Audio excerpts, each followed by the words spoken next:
YouTube. Okay. Marion, we're ready? Okay, good morning, everyone. I'm going to call to order our regular meeting Tuesday, April 20th, 2021 at 10 a.m. Pledge of Allegiance will be first, and then the invocation. The invocation will be given by Pastor Nick Jones of the Maranatha Baptist Church. And John Barrett, would you lead us in the pledge this morning?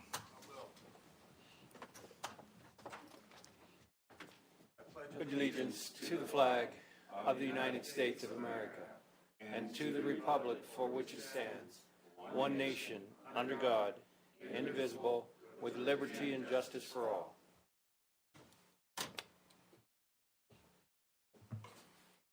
Let's pray. Lord God, I thank you for another opportunity to come before you in prayer, that as we offer our praises and requests, we are admitting our utter dependence on you. You are the great God who made us, who daily provides for our needs, and who gives us your word, the Bible. For these and all of your blessings, we praise your holy name.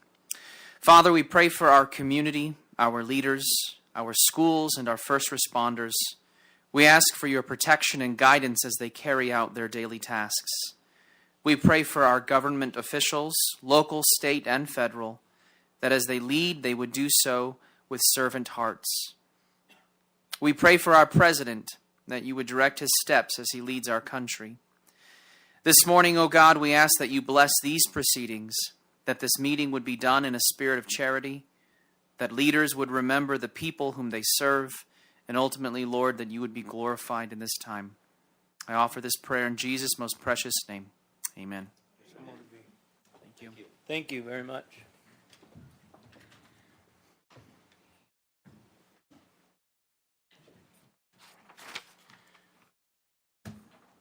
Okay. Regular agenda item 2A, information discussion action to approve the Superior Court's submission of the fiscal year 2022 field trainer grant application to the Court Service Division Administrative Office of the courts in the amount of $25,000. Good morning, John Barrett. How are you this morning? Good morning, Mr. Chairman. I'm doing fine, thank you. Members of the board, good morning.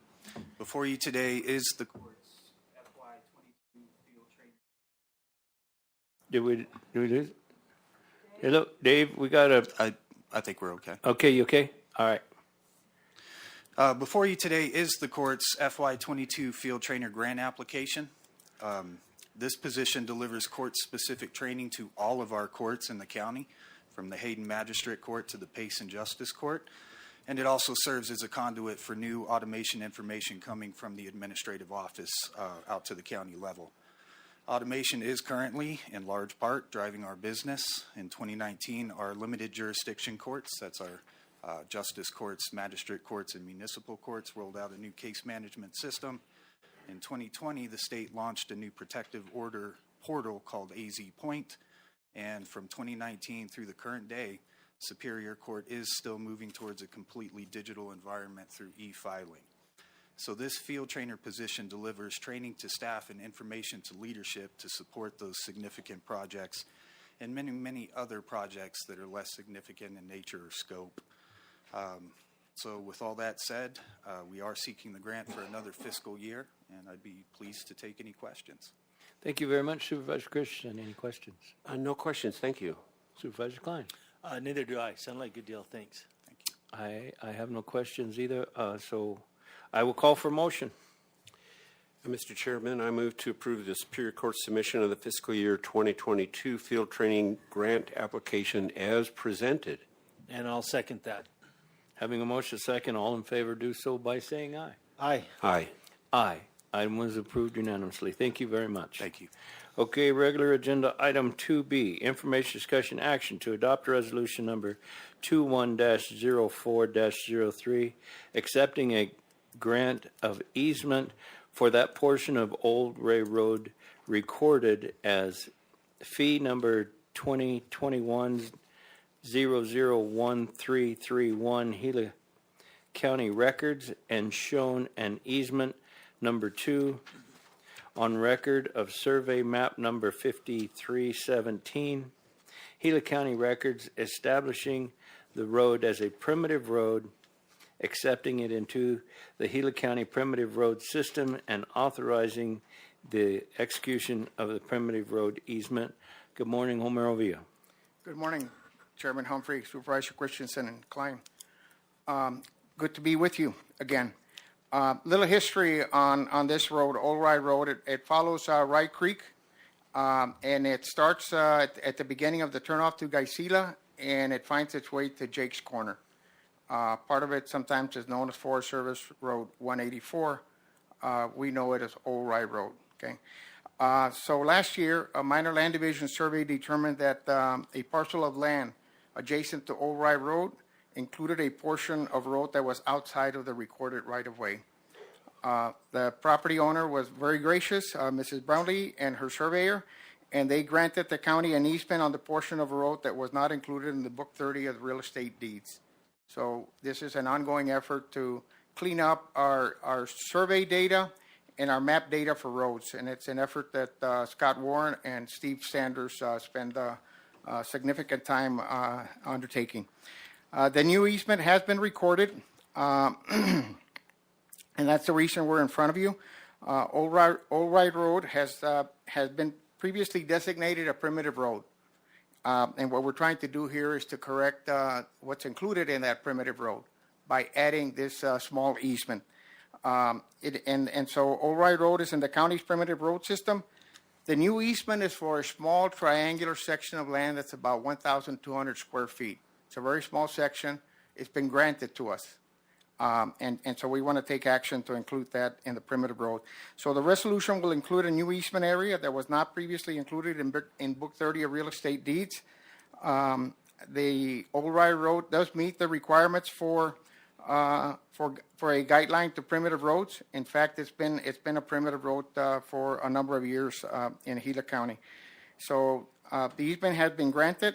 Once the resolution is approved, we would like to continue to provide the maintenance as described in the primitive road policy, which means grading it a couple of times a year at best. Providing maintenance on this road will not reduce the level of service to our other roads.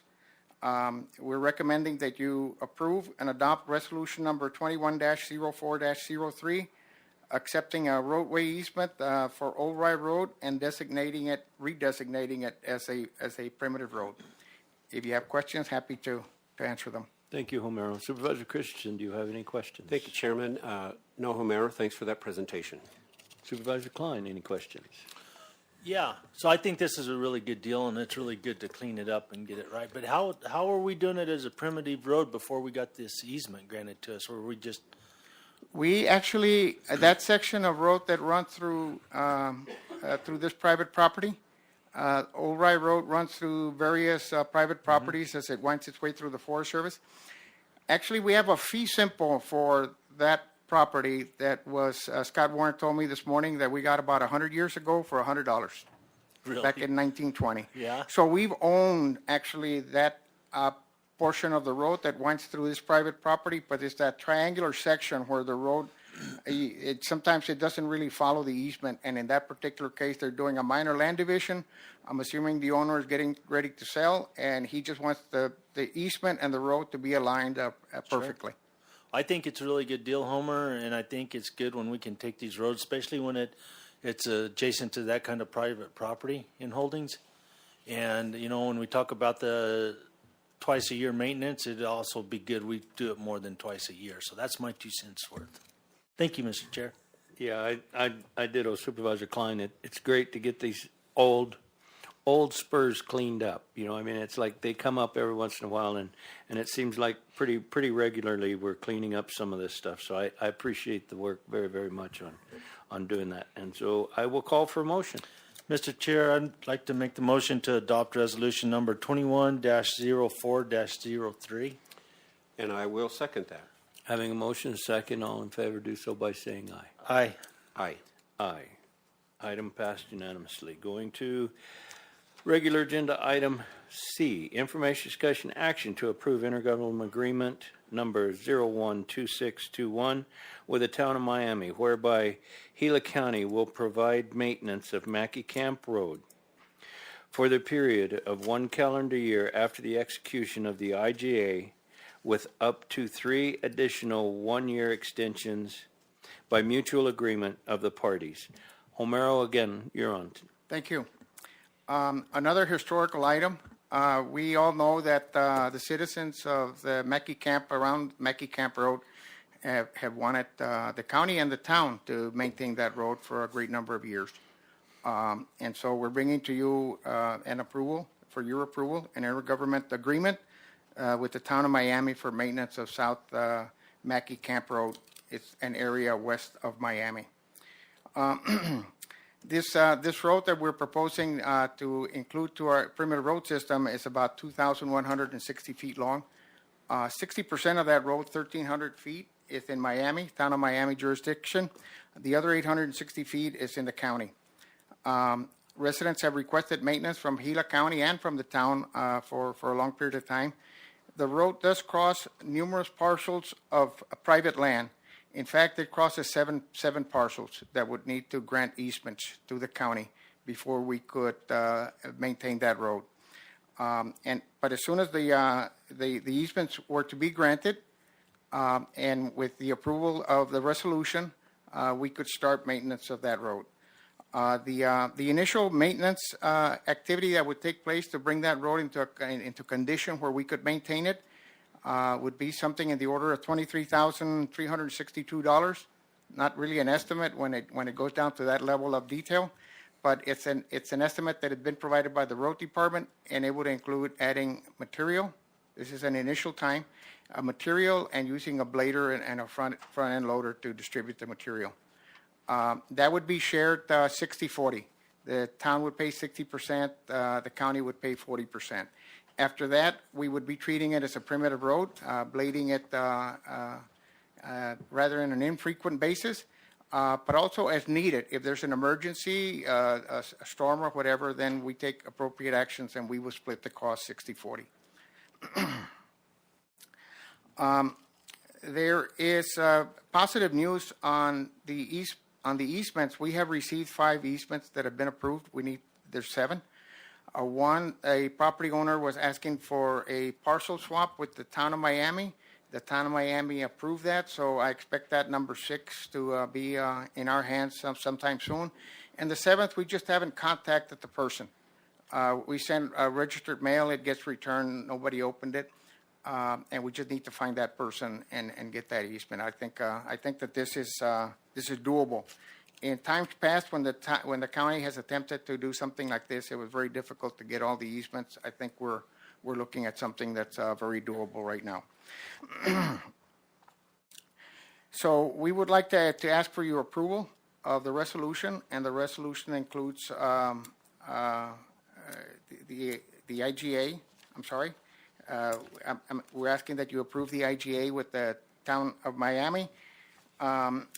The resolution does include a paragraph, section G, and in that section it allows for automatic renewal year after year. That is in conflict with the board item, so we're going to have to revise the IGA. What we prefer for the IGA to say is that we have a 3-year, just like the motion states, 3 additional 1-year extensions by mutual agreements of the party. And so we would need to revise the IGA to match the motion. And with that, I'd be happy to take any questions. Thank you. Supervisor Christensen, questions?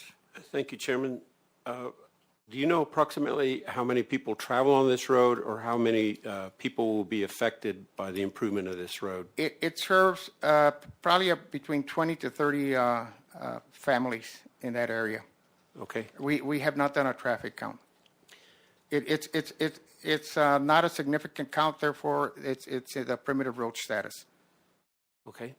And you said that that we need to amend the motion that is suggested? No, the motion is correct. It's the IGA that we need to amend to match the motion.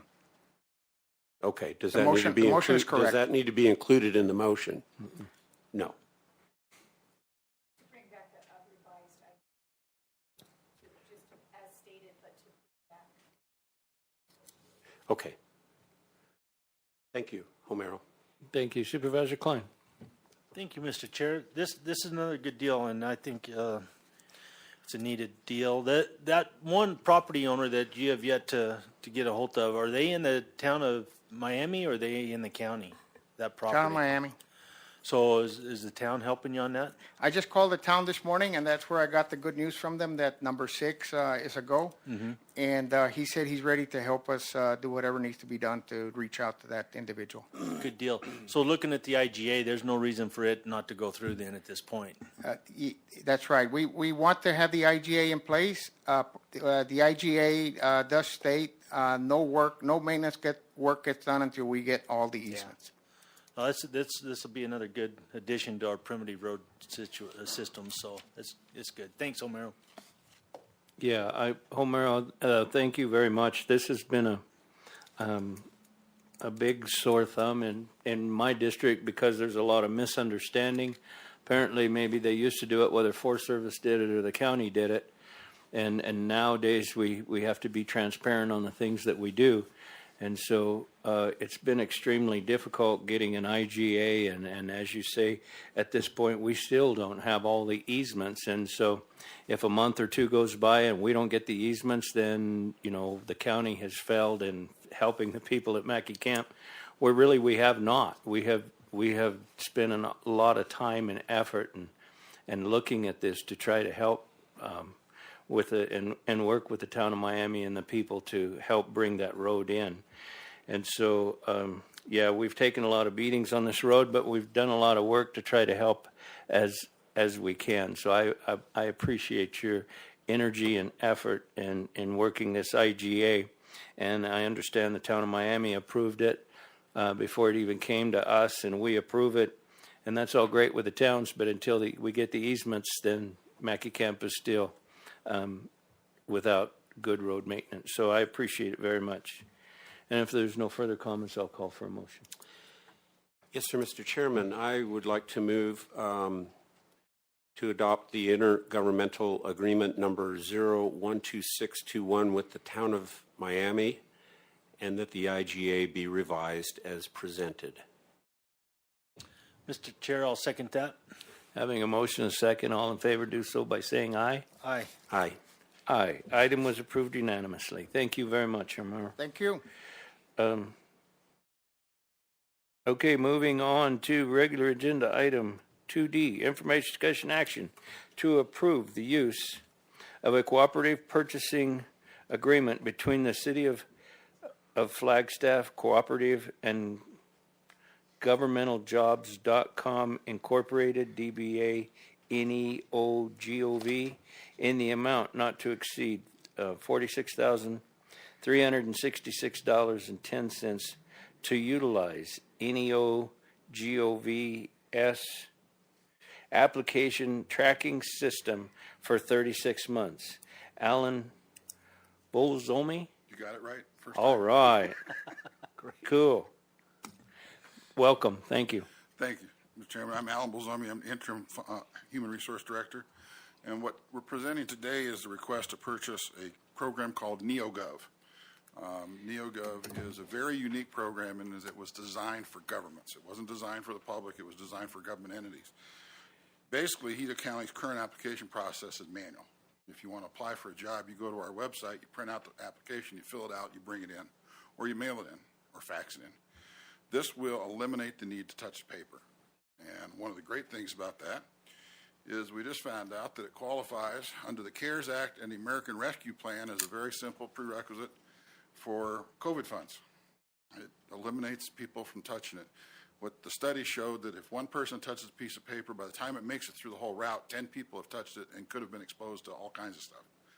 What this does is puts everything on a cloud, and everything is done by electronics instead of by manual pieces of paper, which will, by the way, be one of the biggest shocks to most of the people that will start using it, because they won't have this giant stack of paper in front of them to rifle through when they want to do it. You have to use your computer.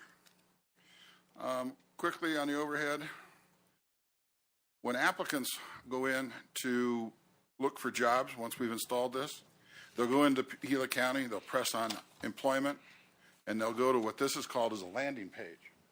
A landing page is basically, it's a cloud application on NeoGov which lists all of our openings. And it gives a brief discussion of what jobs we have open and what we have available. When the applicant wants to look at a job more closely, they click on that job and it brings up a summary of the job. In this case, it's a human resource analyst, and it tells them again what the salary is, all the pertinent information, when it closes, when it opens, when it opens, when it closes, and how to apply. So they want to apply. They've never applied here before. They've not filled out a profile. It takes them to the next step, and it takes them step by step through the application process. And they do it online. If you have a smartphone, you can do this on a smartphone. Any place that you can access the internet, you can do this.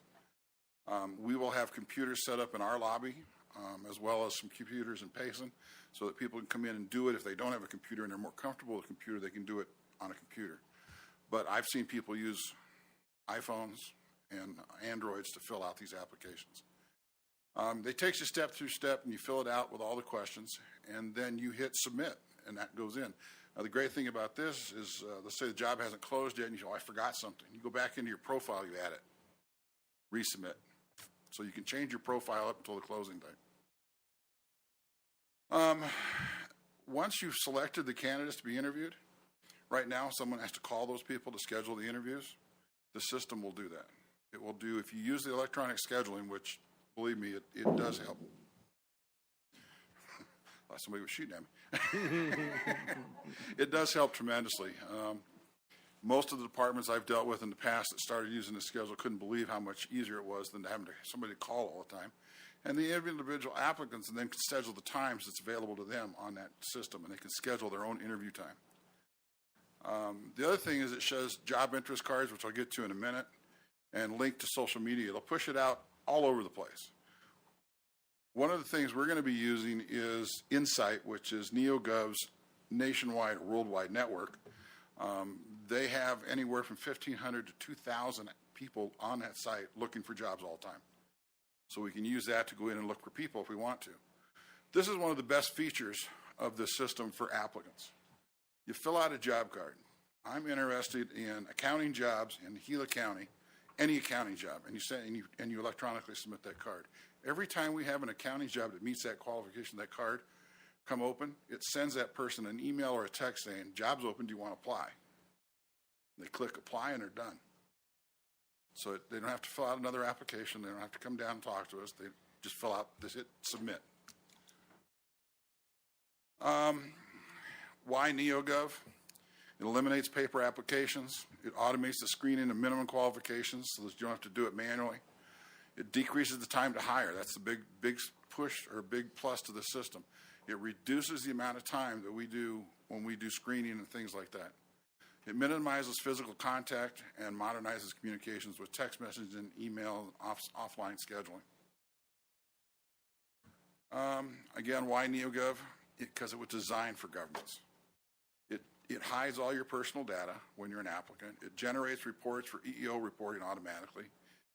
It does diversity and inclusion initiatives. It integrates the multiple background checks that you have to go through an assessment provides for social media, comprehensive reporting on time to hire. That's a big thing for us in the human resources field because we like to find out exactly how long it takes us to hire because most everybody says it takes us 2 years to hire somebody when really it doesn't.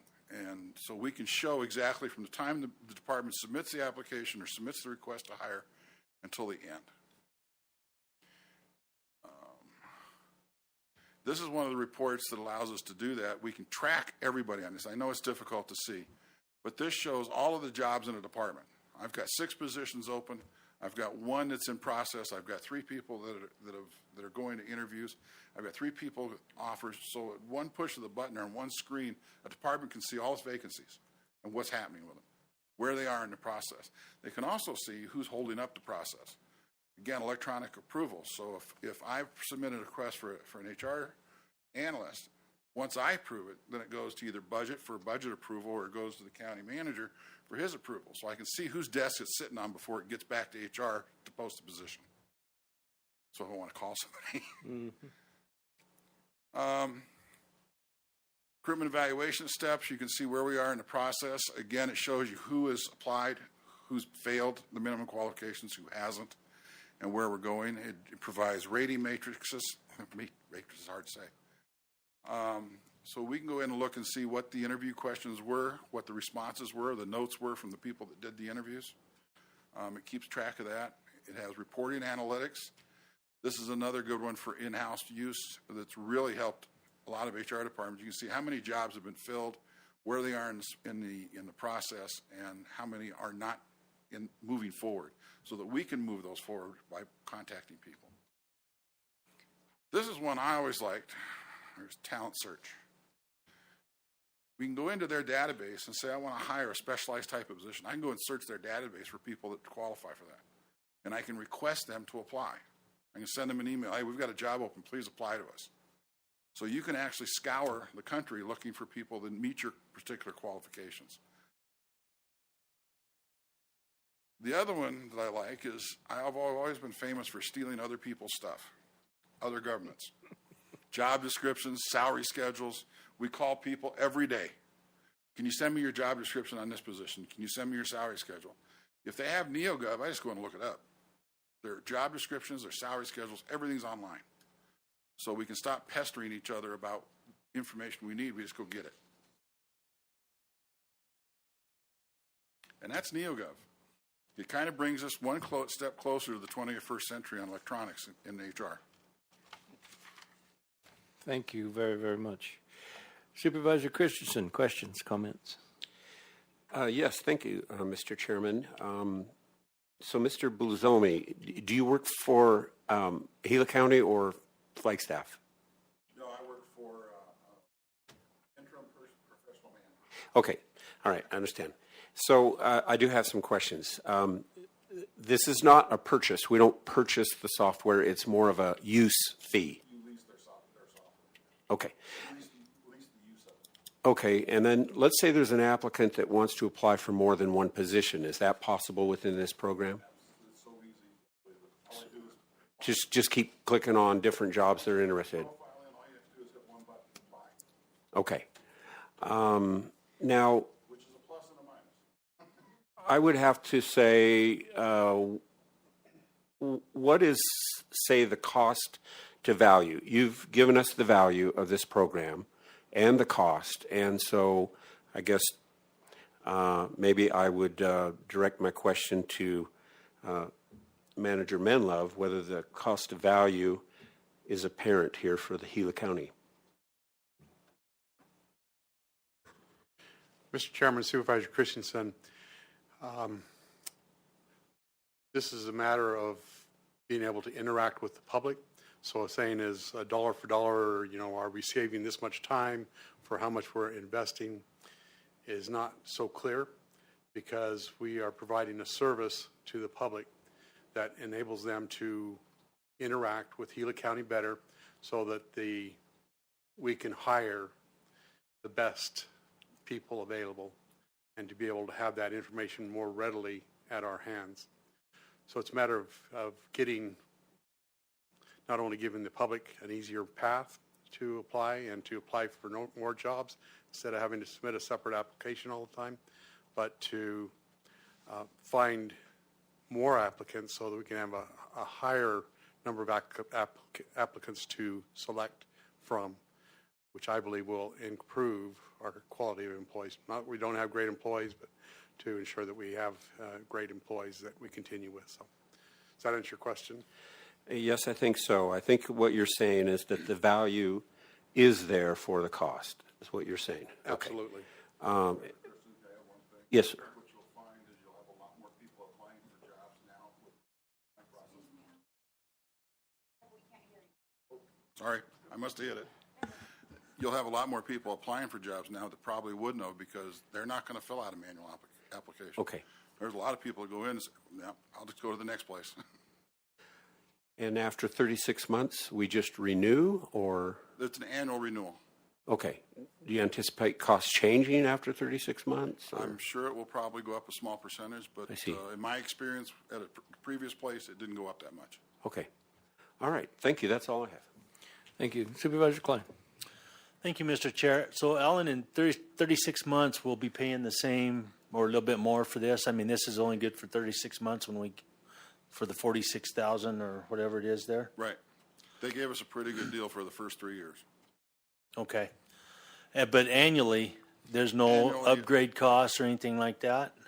Not at this point, no. What happens, in my previous experience, it went up about 3 to 5% a year. Okay. So I think this is a good thing for us to give it a try and see. I agree. Everybody's packing the smartphones these days. Nobody's into paper. I think this is, from my standpoint, this is one angle to try and help our hiring process and get folks to apply. You know, with that goes the salary wages and the money that we offer. But this is at least a good attempt to try and get more attention to our jobs. So I think it's worth a try. Just one question. We are paying for a service now, correct, that we're probably not going to use anymore? We're not using any service now? Okay, good enough. Well, I think it's a great deal, and what I liked about it is that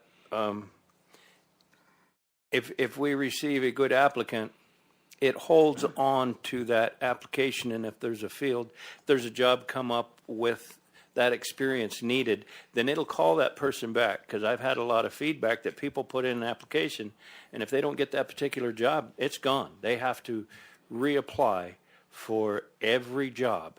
And so I think we were discouraging people.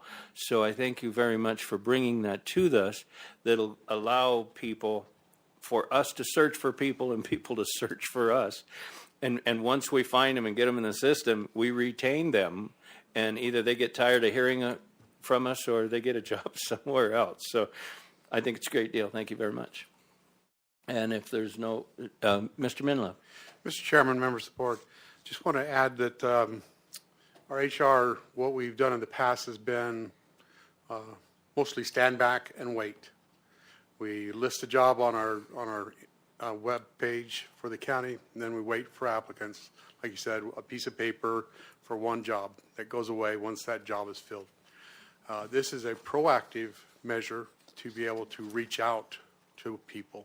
It's been mentioned a couple times of reaching out and proactive and getting more applicants to our positions. Another proactive thing that Mr. Bozomi has brought to us is for our for example, the HR director, for human resources director, Mr. Bozomi put together a brochure and had that sent out to all HR directors and deputy HR directors throughout the state, so that if somebody's a deputy HR director somewhere and wants to consider a promotion, then that's a proactive way of getting applicants to come in, to have more people to consider that have experience in government HR work. Because as I'm sure Mr. Bozomi will swear, that government and public HR is quite different. And so reaching out with those experiences are, in years past, we've never had an HR director necessarily have much government HR experience. So the result of those brochures going out is a bunch of my contemporaries yesterday were sending me texts and things saying, "What are you trying to do? Sell my HR director?" I said, "Yes, I am."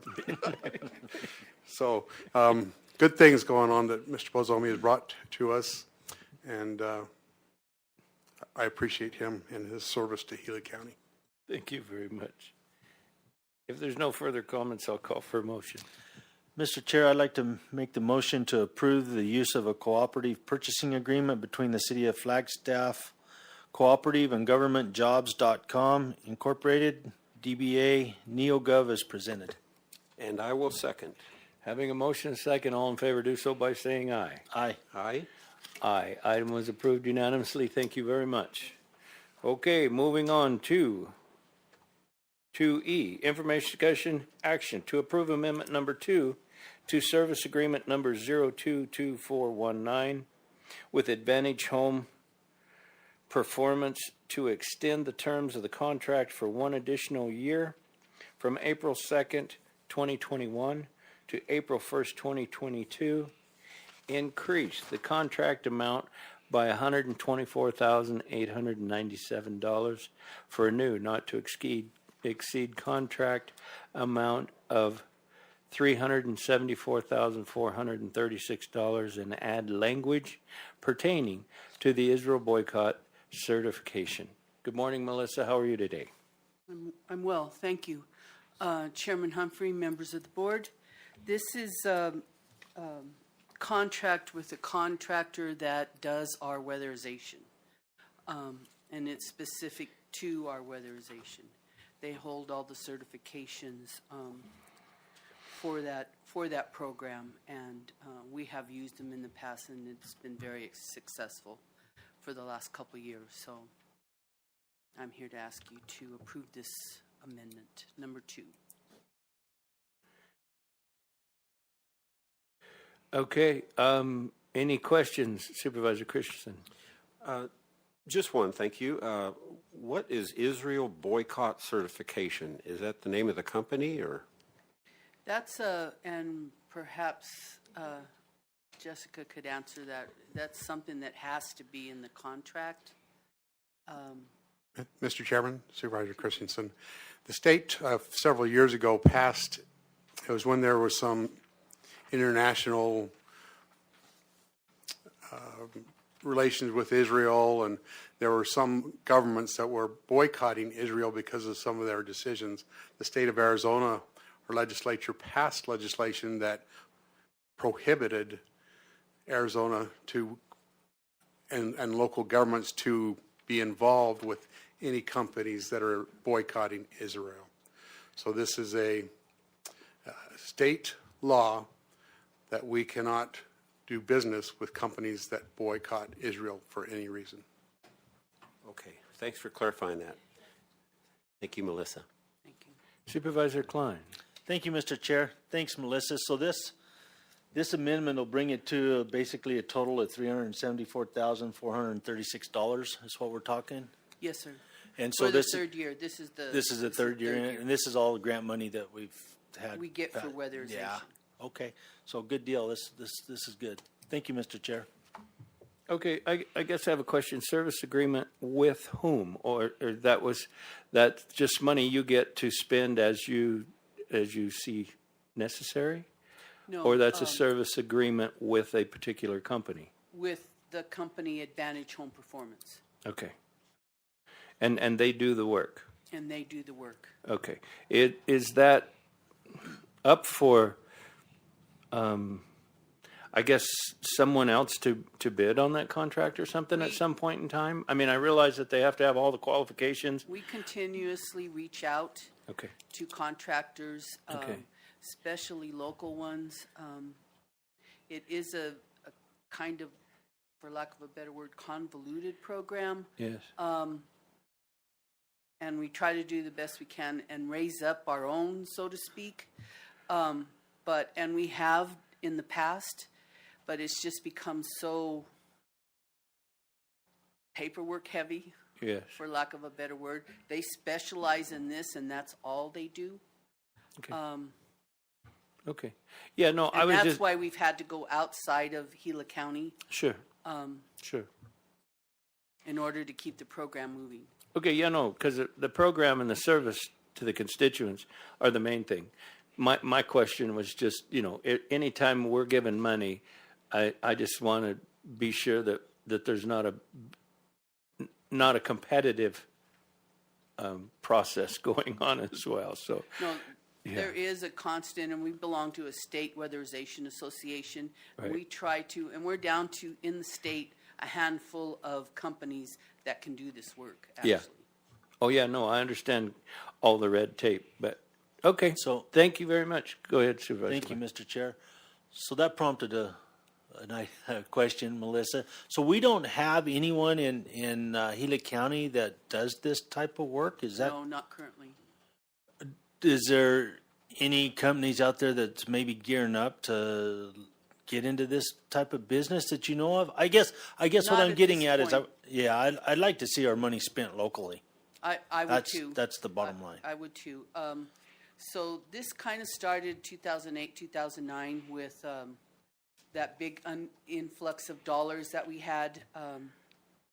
And we actually had money, and we still do, to train contractors. At one point in my work life, we actually had 18 general contractors that between from the top of Gila County to southern Gila County that were trained to do this work. As the years have progressed, it has become more convoluted and more heavy laden with certifications, and so and you'll see that when times the economy are not so good, we get not a lot, but we can get more general contractors in the local area. But when times are a little bit better and they're getting other types of work, it's less paper and less testing. So it's just a better deal. Sometimes it just doesn't pan out for them in the sense of fees and that kind of stuff. So Melissa, for a contractor to get into this weatherization type business, is the process heavy from the state regs because of the contracting licenses and things like that? No. So it's not from the county? No, not at all. So is that In order to get these federal funds through the state, we have to have contractors on board that have certain certifications. If they don't, then we actually may have to pay the money back or lose the program. Okay. Maybe sometime we can continue this conversation and see. I'd be Thank you, happy Mr. to. Chair. Yeah, because that's where I'm thinking is, we're working on trying to develop young entrepreneurs. And so the thing of it is if you could maybe get me some of these areas that you have difficulty finding people to work in, Right. then maybe we could work with some of the other entities that are working with young people in creating businesses and stuff. And so if there's a need, then maybe we could help with some of these programs that are looking for young entrepreneurs a direction to go. So Sure. that'd be great. Okay. If there's no further questions, I'll call for a motion. Thank you, Mr. Chairman. I move to approve amendment number 2 to the service agreement number 022419. Mr. Chair, I'll second that. Having motion second, all in favor do so by saying aye. Aye. Aye. Aye. Item was approved unanimously. Melissa, thank you for all you do. Thank you. Okay, 2F, information discussion action to approve an intergovernmental agreement, economic development grant between Gila County and the Tano National Resource Conservation District, Tano NRCD, whereby the county will disperse $30,000 to the Tano NRCD for the term of January 1st, 2021 to December 31st, 2021 to assist with the grant match requirement for the U.S. Forest Service monitoring funds for the continuation of the Reading of the Range monitoring program in Gila County. Mr. Minlove, good morning. Good morning, Mr. Chairman, members of the board. Thank you for letting me present this to you today. About a month and a half ago, on March 2nd, 2021, we had Ms. Lori Brown of the Tonto National Resource Conservation District and Ms. Ashley Hall with the University Cooperative Extension that came and present the benefits and an overall summary of the Reading the Range program. It has been a tremendous thing that we have worked with this group and to have this grant and have this work done in Gila County for a number of years. And it is, I believe, very beneficial to the county and maintaining health in our national forests that are here in the county. It's been, I've read a number of studies and things of how grazing benefits the national forests. And this is making sure that the grazing is done properly, that the undercover, that grasses and things are maximized, and that so that we can maintain forest health.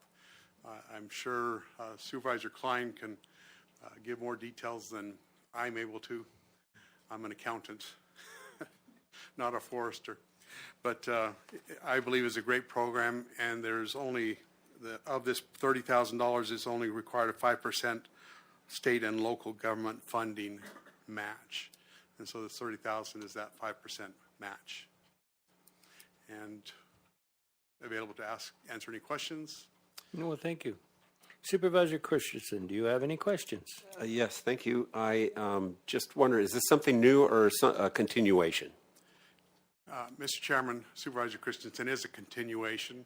This with the U of A cooperative extension, we've been doing this for a number of years. Okay. So it's a continuation. Okay, thanks. Supervisor Klein. Mr. Chair, my question, I guess, is going to be for Jessica. So one of the things is I sat on this NRCD board. So do I need to recuse myself from this?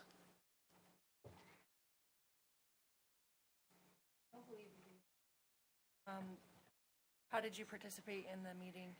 I actively participate you're in on it. the board? I'm on the board. Yes. Okay. I would say that would be the best practice. So I'll do that. I'll stay out of this one. Thank you, Mr. Chair. Well, that's a good question. Very pertinent. Okay, well, you could probably present the motion, just not vote on it if it's your turn.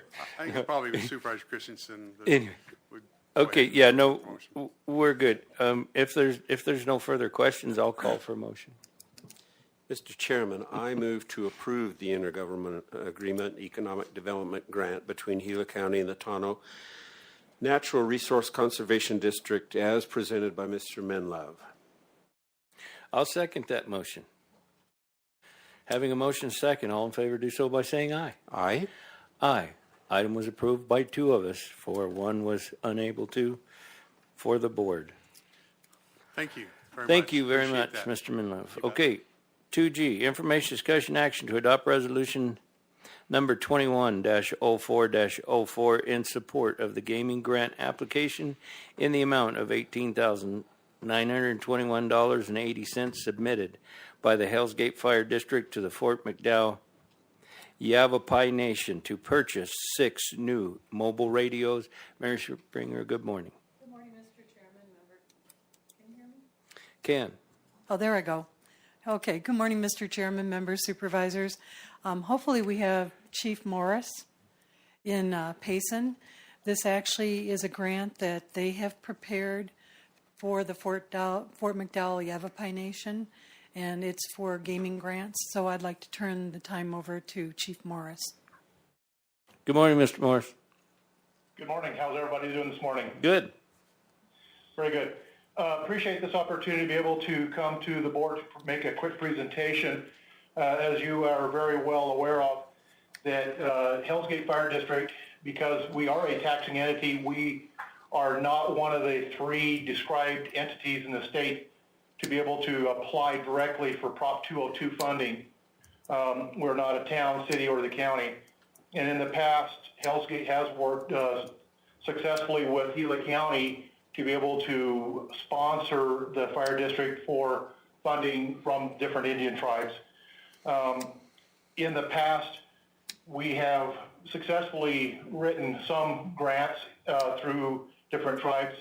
So today what we're asking for is your approval to be able to purchase 6 new mobile radios to be able to be placed in frontline apparatus. Currently, Hells Gate Fire Department or Fire District is not Project 25 compliant with the federal government standards on interoperability with our radio communication system. By doing this, we will be able to have 6 apparatus that will be P25 compliant.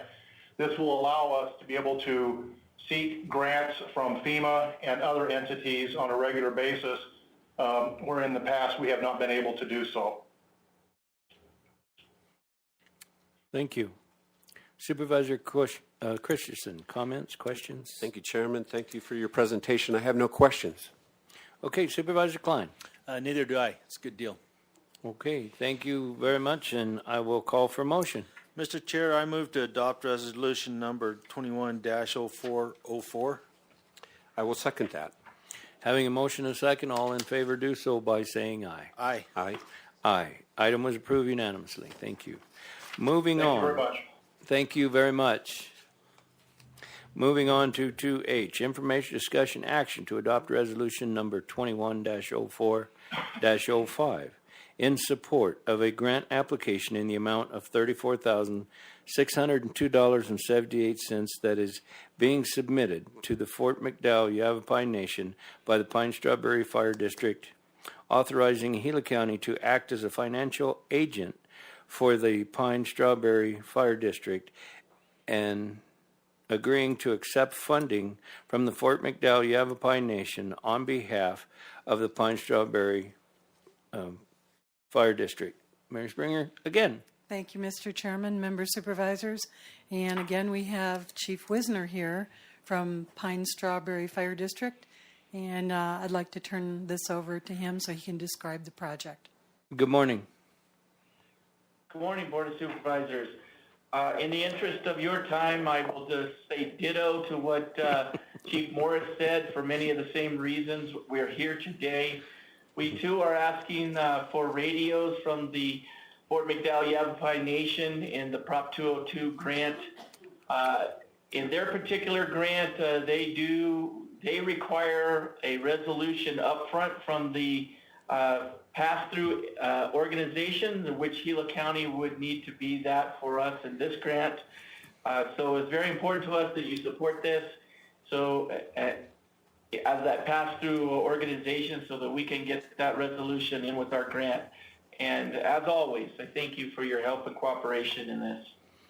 You bet. Supervisor Christensen. Thank you, Mr. Chairman, and thank you, Chief Wisner. I have no questions. Supervisor Klein. Thank you, Mr. Chair. I do have a question, and it might be for James more than he or Jessica. You know, for the last years that we've been on this board, we've always been a pass-through agency for the fire departments. There's never once been a time when we've neglected to do that.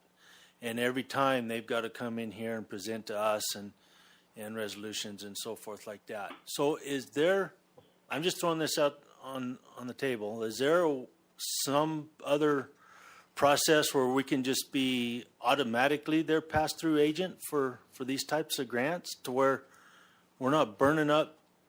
I mean, I don't mind doing it, but I know it's taking time away from their jobs and stuff to come in and present. And when we're not going to turn them down, there's no way we're going to turn them down that I ever see. So is there a way of just doing a resolution that says we automatically agree to be their pass-through agent? Mr. Chairman, Supervisor Klein, I don't believe so is a short answer. Where this all comes from, unless Jessica overrules me, the gaming compacts that our tribal neighbors have with the state requires them to distribute a certain amount of their profits or their revenues to local governments to assist. They are our tribal partners are very favorable to assisting in public safety and fire, and that's why these grants go through, and they are willing to fund these types of grants for the fire districts. Great partners for us for the fire districts. Absolutely. But as with any, to get money, to receive money, it must come through the Board of Supervisors to accept the money. True. And I then get to pass it on. And I get that, and I think it's always good for them to state their case of why they're getting the radios to, or whatever it is, to pursue something else, grant monies and things like that. That's good, and that's really good for the public to know, and for the public to always understand we support these guys, these districts. I was just asking because is there an easier way of doing this for their sake, to where maybe it's a simple presentation that they're going to apply for whatever money for whatever project to benefit the constituents of their districts and us. Yes, Mary. Mr. Chairman, Supervisor Klein, every tribe has a different process. It isn't like a state grant or a federal grant. At some of the grants require the upfront resolution stating that we will be a pass-through. Some of them require it after they make the award. And those grants are competitive, so they don't have a flat amount. They have to apply every time they want some of the funds, and it's at the discretion of the tribe to award. So it's kind of like, it's like any competitive grant. We have to submit, they have to approve it, So this is just part of the package. And I get that, and I really appreciate the tribes for doing this. This is a huge help to us in their districts. So I just thought I'd ask and see if there wasn't a way of streamlining this to make it a little easier. Thank you, Mr. Chair. Well, we wish there was, but we are always supportive of our fire districts, so we're there to help them. Thank you. Supervisor Christian, do you have something? Yeah, Mr. Chairman, Mr. Menlove, if we moved this to a consent agenda item in the future, would that be helpful in the process? Mr. Chairman, Supervisor Christensen, that may be possible to do that. However, with the telling of the story that of our tribal partners, and that they are partnering with our fire districts or other governmental entities to be able to tell that story of what positive things our tribal partners are doing. Okay. We would want to put it on a regular agenda item. I understand that. Thank you. Yeah, I think so. Okay, if there's no further questions or comments, I will call for a motion, and then after that, I'll also call for a motion to adjourn as a Hughes County. Chair, I'll make them both. So the first one, I move to adopt resolution number 210405. I will second. A motion and a second. All in favor, do so by saying aye. Aye. Aye. Aye, unanimously. And Mr. Chair, I would move to adjourn as a Gila County Board of Supervisors and convene as the Gila County Library District Board of Directors to address agenda item 21. Second that. Motion and a second. All in favor, do so by saying aye. Aye. Aye. Aye. Okay, we are now the Library District Board of Directors, and we have a presentation today by Elaine. Good morning. Thank you very much, Chairman Humphrey, Supervisors. On August 17, 2020, the Board of Supervisors approved the library service agreements for Globe, Pine, Miami, Payson, Tonto Basin, and Young Public Libraries for the period of July 1, 2020 to June 30th, 2021. The library service agreement for the San Carlos Library was delayed due to the COVID-19 and the tribal buildings being closed, and is now being presented to you for your approval. Any questions? Thank you. Supervisor Christensen, do you have any questions? Thank you, Elaine. No, I don't. Supervisor Klein. Elaine, thank you. No I'm good. questions? Okay, then I'll call for a motion. Mr. Chairman, I move to approve a library service agreement with the San Carlos Apache Tribe for the San Carlos Public Library as presented. Mr. Chair, I'll second that. Having a motion and a second, all in favor do so by saying aye. Aye. Aye. Aye. Item was passed unanimously. I'll call for a motion to adjourn as the Gila County Library District Board of Directors and reconvene as the Gila County Board So of moved, Supervisors. Mr. Chair. I'll second. Having a motion and a second, all in favor do so by saying aye. Aye. Aye. Aye. Okay. Moving on to 3, consent agenda action items. Is any matter on the consent agenda will be removed from the consent agenda and discussed and voted upon as a regular agenda item upon the request of any member of the Board of Supervisors. Is there any items that either one of you would like to take off the consent agenda item and discuss as a regular agenda item? No, sir. Supervisor Klein. I'd like to talk about the last one, the under 50 contracts. Okay, so we are going to pull that and discuss it as a regular agenda item or just a comment on it, or? I think I can just make a comment on it. Okay, well, I believe in keep it simple. if you step If I out, can't, if you Jessica- step out of bounds, Jessica we'll get will throw something at me if I don't. somebody to just put on the brakes. So for all the time, it takes a guy a while to get your feet on the ground and start learning things, I guess is what it comes down to. But when it comes to purchasing under 50 contracts, I go in there every so often and breeze through them and I look at it. One of the things on the form, like say the under 50 report for March, Dave, the spreadsheet that's on there, one thing that I've looked at is adding to that maybe a little bit, like say for when you get different amendments coming on it. So it shows the cost of the amount we're gonna approve and whatever, but what's the total cost of the contract? Information like that. sometimes I look at, go to number 7, one more page, Dave. Number 7, Archaeological Consulting Services, ACS. And then when you go all the way to the right over there, and you're looking at T&E species surveys. So what happens is when I look at things like that, it's like, why is an archaeology outfit doing T&E species surveys? But they actually are licensed to do that when you go down there. So I'm thinking, and this is maybe something we can discuss in a work session, of adding a little bit more information on these spreadsheets or whatever to get it a little bit easier to follow. No more information for us and the public. The public has access to all this as well. John Q. Public pulls up number 7 and says, did they get that wrong? Is that the right company that do that? Well, unless you Google the company, you don't know. Other than us, apparently, Mr. James does, because he deals with them. But otherwise, you'd look at it and say, why is somebody who looks at Indian ruins doing willow flycatcher surveys?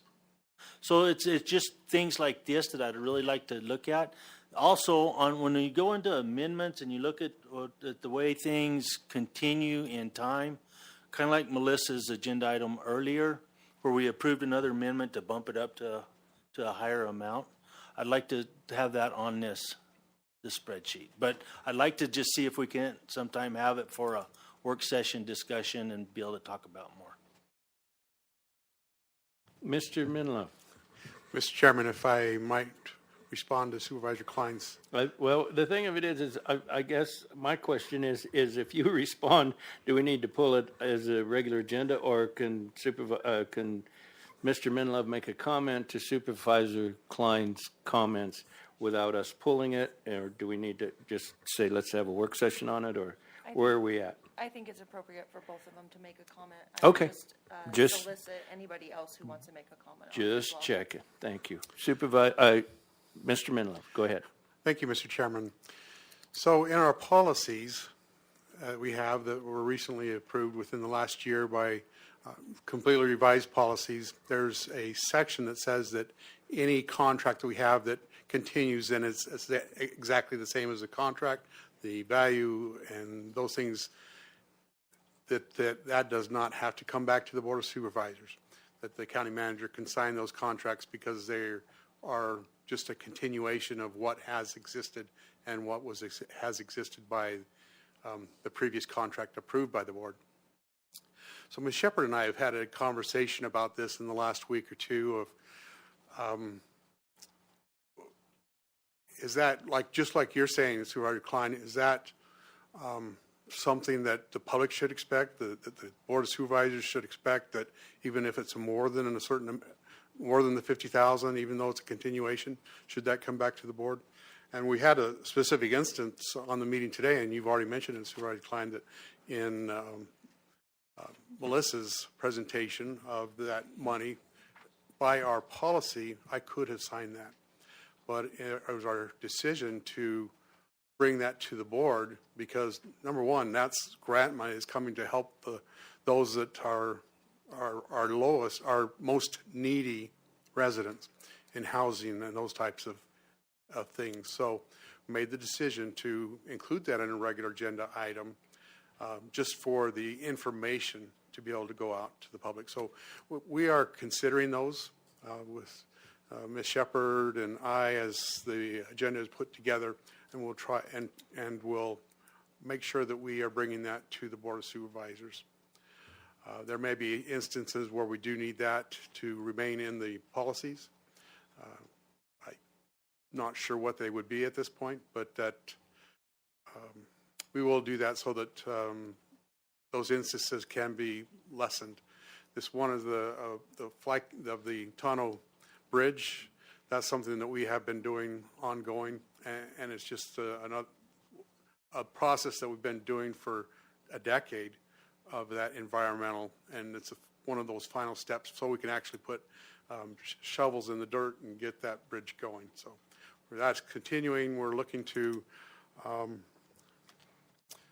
think next winter that we can actually start the bridge there. So thank you for the opportunity to have that, and would love to have your input of how we can do this. And as you say, if we want to have a work session, we can certainly do that. So thank you. And thank you very much, Mr. Yeah, Klein. Supervisor Klein. Mr. Chair, that's what I was getting at. I mean, Sure. I'm not, I have already had to address this with an individual, a constituent of the county, and it was just because it goes back to us telling our story. Is really what it does. And so, if there's somewhere along the way we can roll this into a work session where we can really dive into it, would really be good. Okay. Mr. Chairman, yes. Could I ask a question to Mr. Menlove just to clarify something? I get on a particular item. Yes, item I, the one we're discussing presently. Okay. So I'm assuming this 50,000 is just a matter of process, so that you can do that without it coming before us constantly on purchases less than 50,000. So, is there a fail-safe in that? Let's say you wanted, or any other county manager that would work for us, wanted to purchase something that exceeded 50,000 and just did it in 2 months instead of all at once. Is there something that prevents that from happening? As a former employee of the Arizona Auditor General's office, that is something specifically looked at by the auditors, where you have they'll lump certain businesses together to look if you've got 30,000 deal here and a 30,000 deal here, 60,000 total. That's calling a split bid, and it is. And the intention is to bypass the going to a full sealed bid process and to buy that. And so that those things have come up. I do not believe those have come up here since I've been here, but that there's a number of steps in our internal process to go through to make sure that all of these controls and by the policies that have been adopted, those processes are in place to help ensure that that doesn't happen.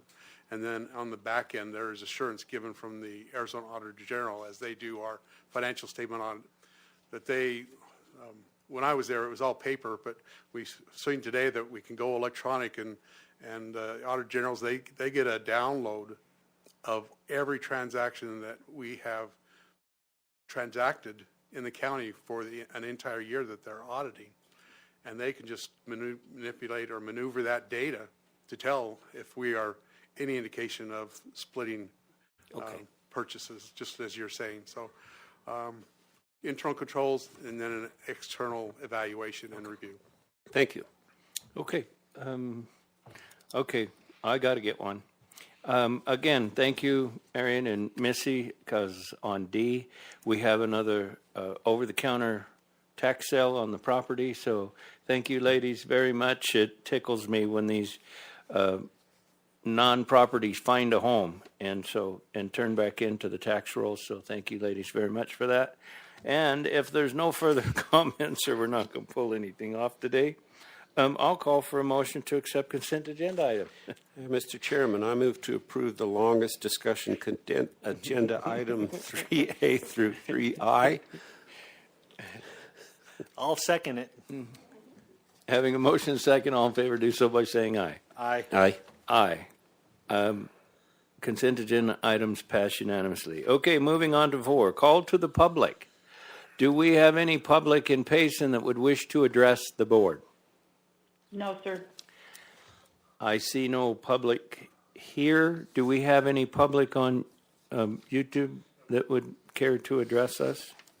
And well, yeah, if anyone ever, like you say, all of this information is out there for the public. So if they do have questions on what we're doing or something that we're working on, we give them ample opportunities to address the board, not only as individuals, but like today when we're all here.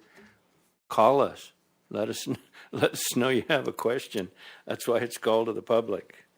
Okay, if we have no call to the public, then we're moving on to 5. At any time during the meeting, pursuant to ARS 38-431.02K. Members of the Board of Supervisors and the County Manager may present a brief summary of current events. No action may be taken on information presented. And Mr. Menlove, I'll start with you, because if I don't, I forget you.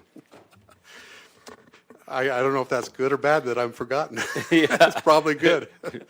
Mr. Chairman, members of the board, I wanted to let you know that last Friday, Mary Springer and I met with Chief Saddlemeyer at the Waterville Fire District, and we discussed at that time the issue of the incorrectly allocated property tax revenues that occurred in May of 2020, June of 2020. There were some journal entries made at that time. We took measures to make sure all those districts, we weren't sure if those entries at the time were correct, and so we restored everybody's cash as they were. Before that happened, then we hired a programmer to go into the software of the assessor and treasurer to find out what happened and why there was a misappropriation of tax revenues. And that was found, and it has been worked through that it won't happen again. We hired Heinfeld and Meach, an independent accounting firm that I felt at the time that we had lost credibility in our tax allocation with the fire districts and those other districts, school districts, and all other districts that were impacted, that there can be some assurance that if there was any adjustments that they were actually proper. So Heinfeld Meach, a gal named Sarah, took a download of all of those transactions, all of those allocations, and did their magic in their systems to come up with an amount that either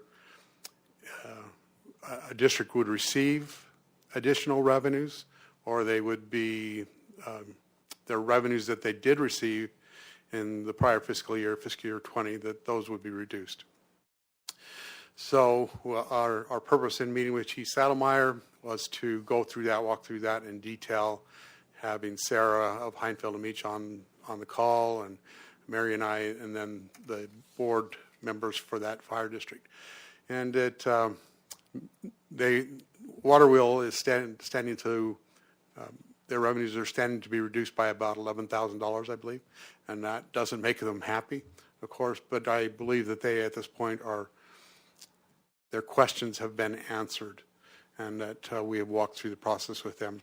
We're looking to that if there are any other districts that before these adjustments are finally made, that we can meet with the individual districts.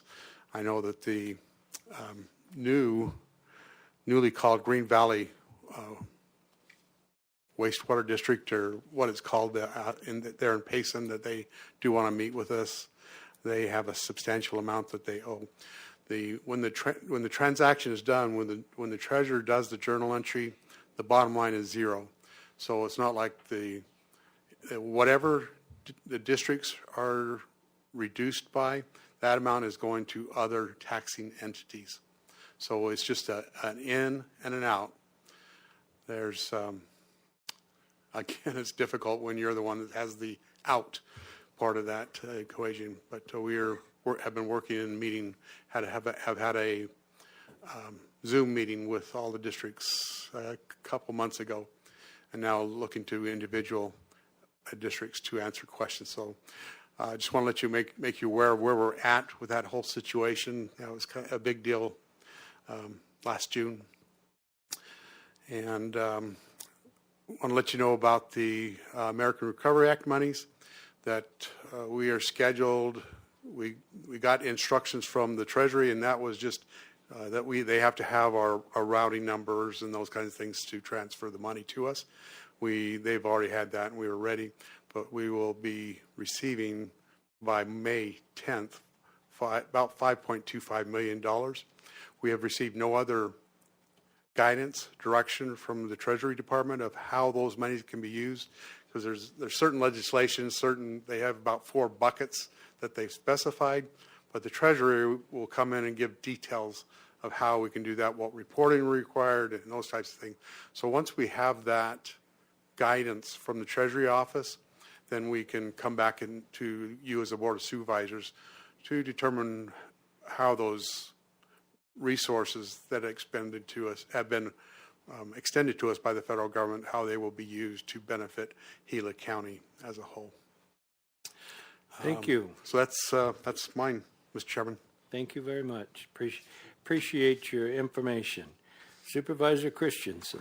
Thank you, Mr. Chairman. Just a few things here.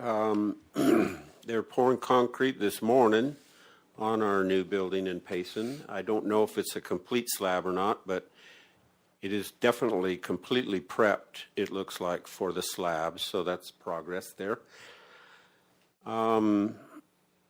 This last week, I can't remember what day, we took a hike, about a 5-mile hike, started at the top of the Mogollon Rim, all the way down into Pine Canyon, just north of Pine, which is the main watershed for Pine. And the Pine Strawberry Fuel Reduction people, Mike and Janet Brandt, sponsored that. There was several members of the Forest Service that went along, and Pine Strawberry Fire Chief, and a few others. So we walked down the hill and went into a very nice forested pine grove that sits at the bottom of the canyon. It's never been logged. It's a beautiful thing to see such large trees, no stumps, nothing that's ever been logged. But it is part of a project that the Forest Service will be doing in 2023 to thin that. Pine Canyon is considered one of the very top problematic areas in our nation when it comes to a fire hazard and a post-fire disaster with the watershed. So it's very important. So that was interesting and good, and so I'm working with those people. And then we also had a meeting, Cheryl, I think, was last Wednesday on Fossil Creek, and the meeting was very important. There was quite a few members there. Gary Morris, as you know, is the main driver of that. And so we've been working together to put together a meeting. So we had significant players there with the Forest Service.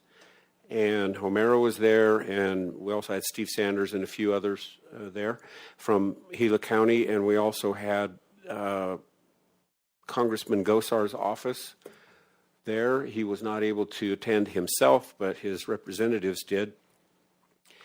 And I think we made some real progress moving the ball forward on that that process. There's several things that need to be done in Fossil Creek, from road improvement to developing helicopter pads, a gate, some additional parking, and all of that. We're going to be in contact with Coconino Forest because one of the roads is actually across the creek, which is the boundary between the two forests.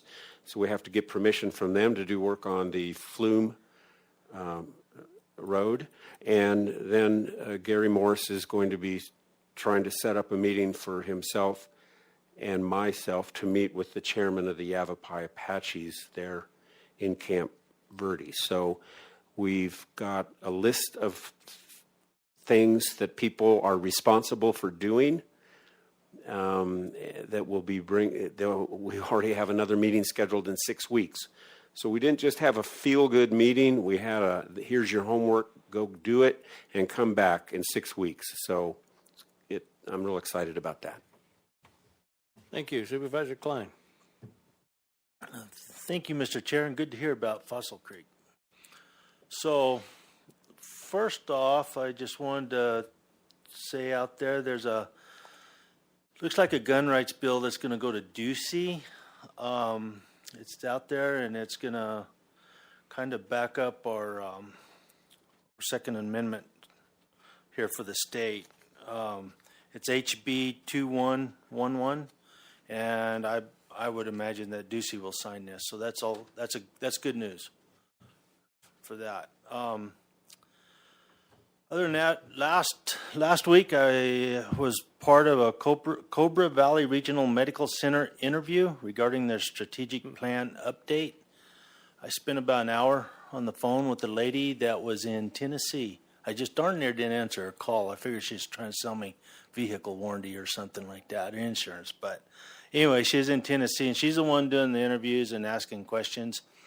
Really good questions, kind of tough, you know, when it comes to their strategic plan and goals and my thought was as far as making them better. They're really doing a good job. Cobra Valley's been in the middle of some important issues here in the county. One of them was the ambulance service in Kearney.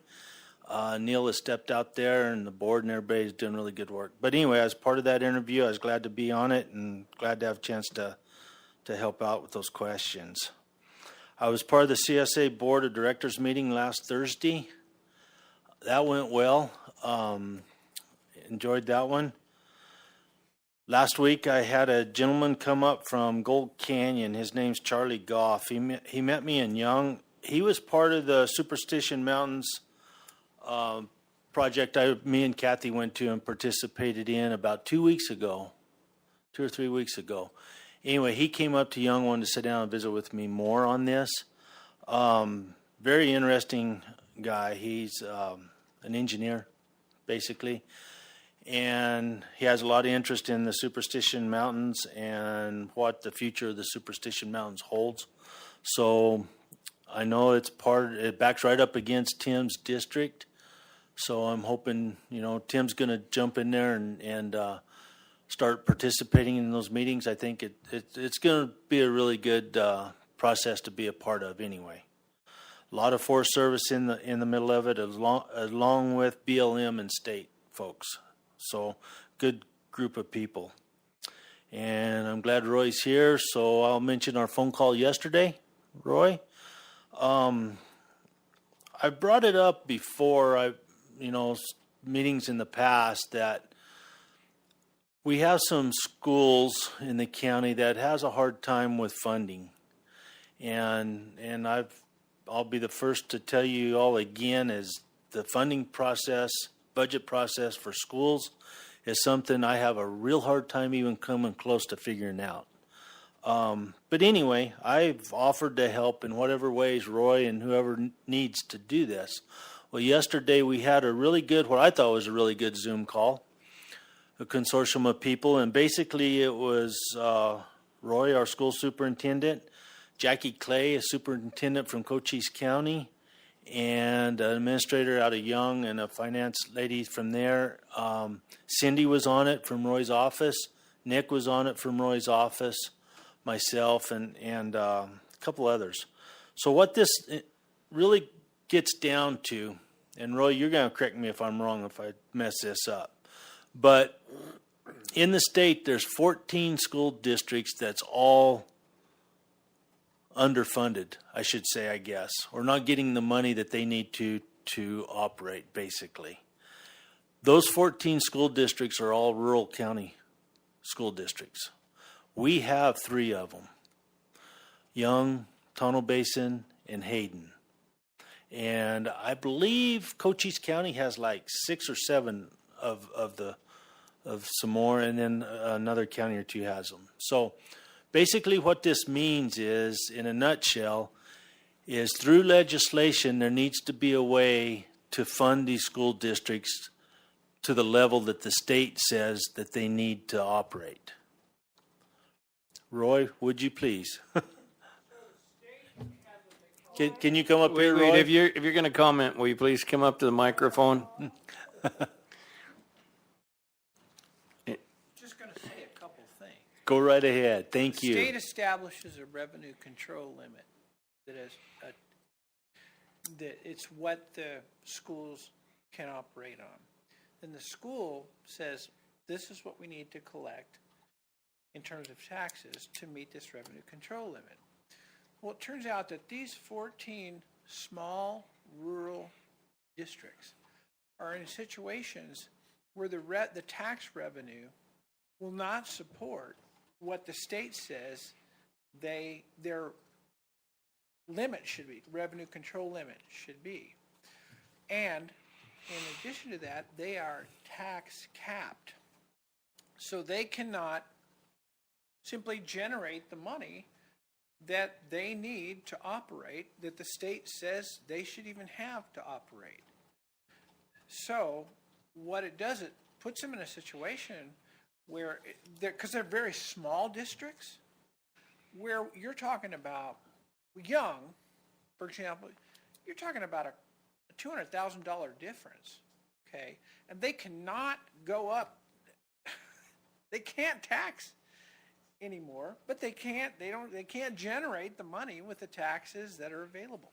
So the idea is, can we work with the legislature? And we've had some really good vibes with some really influential individuals who are knowledgeable about the legislature and school finances. Can we work with the law to structure the language such that it will accommodate the unique situation that these 14 districts are in? Mm-hmm. Simple. And so the trick is, not a trick, but the part of the solution has to be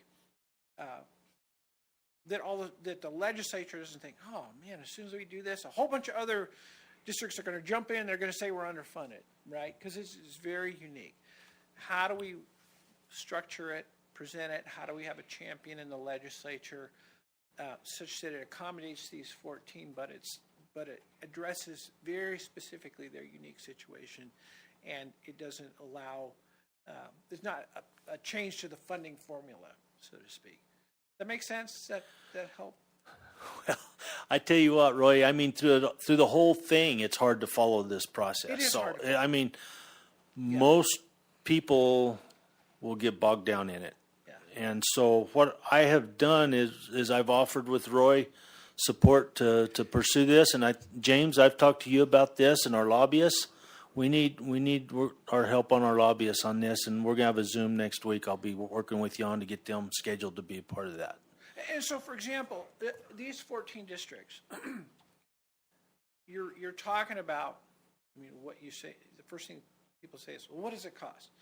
For these 14 little districts, it costs about a smidge over $3 million a year. That changes everything for them.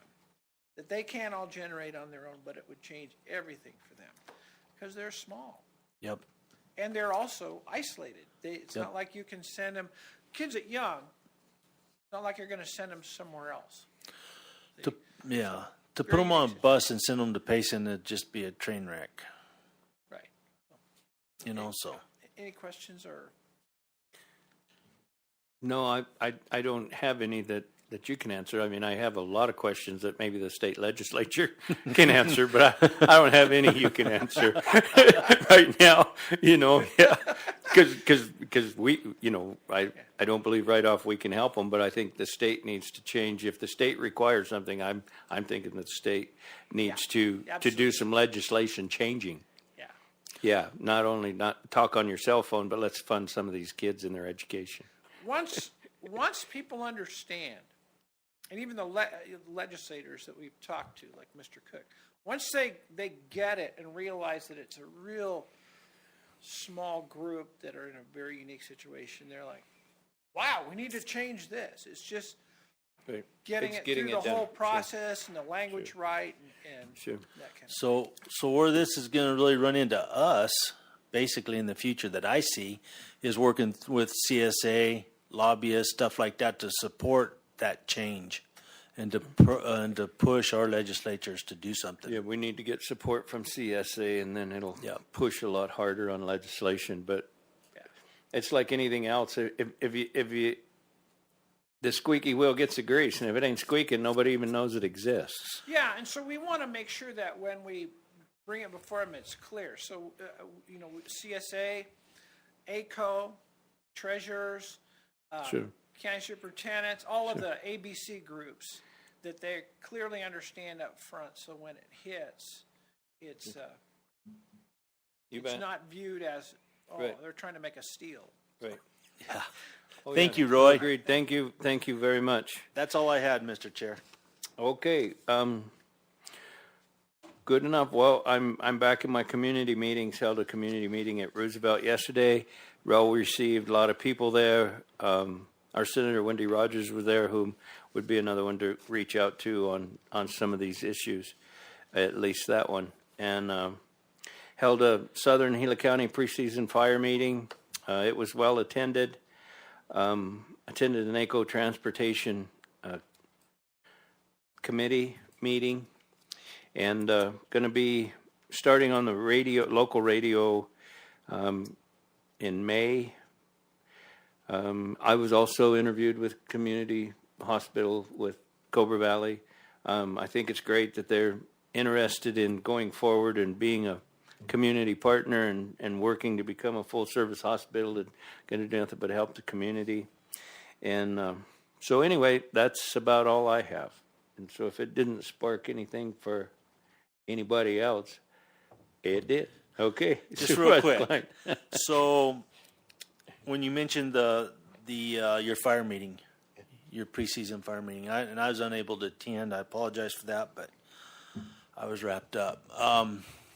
I've been talking with a guy I know, and he sent me a YouTube write-up on the chief of the Forest Service doing a meeting with the Congress. And so I don't see, reading reading about what was said in there and all that they're really going to change their suppression tactics a whole lot. I think we're still going to be up against big fires, backing off a long ways.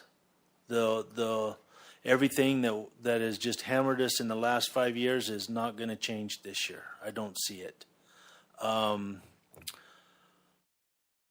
In that meeting, they asked her several times about money she needed for whatever. Didn't come up. There was some discussion on fuels treatment programs, things like that. But as stated in that meeting again, the underlying issue is the manpower and staff to do the NEPA documents. They're shorthanded. And under a wildfire scenario, it opens a whole new way of doing business for them. And we've seen that in the last few years. That's what we've been dealing with. And I think I don't know what the answer to this is, but if we somehow, some way don't start making some noise about what's happening and what's being dumped in our lap after the fact, it just isn't going to change. I don't see it changing. And when we look at fire seasons and we look at like this year, the lower elevations isn't really going to be the issue. It's going to be the rim country. It's going to be the northern country. And when you look at the suppression tactics that they've used in the last 5 years that we've been dealing with it, that's going to be a big issue for the rim country. And so I just think that we're really going to have to get proactive about this and just stand up and yell and say this has to stop. You're going to have to come up with the manpower to start doing fuels treatments in the off seasons and prepare for the fire seasons instead of waiting for the fire seasons to back off miles and burn things up.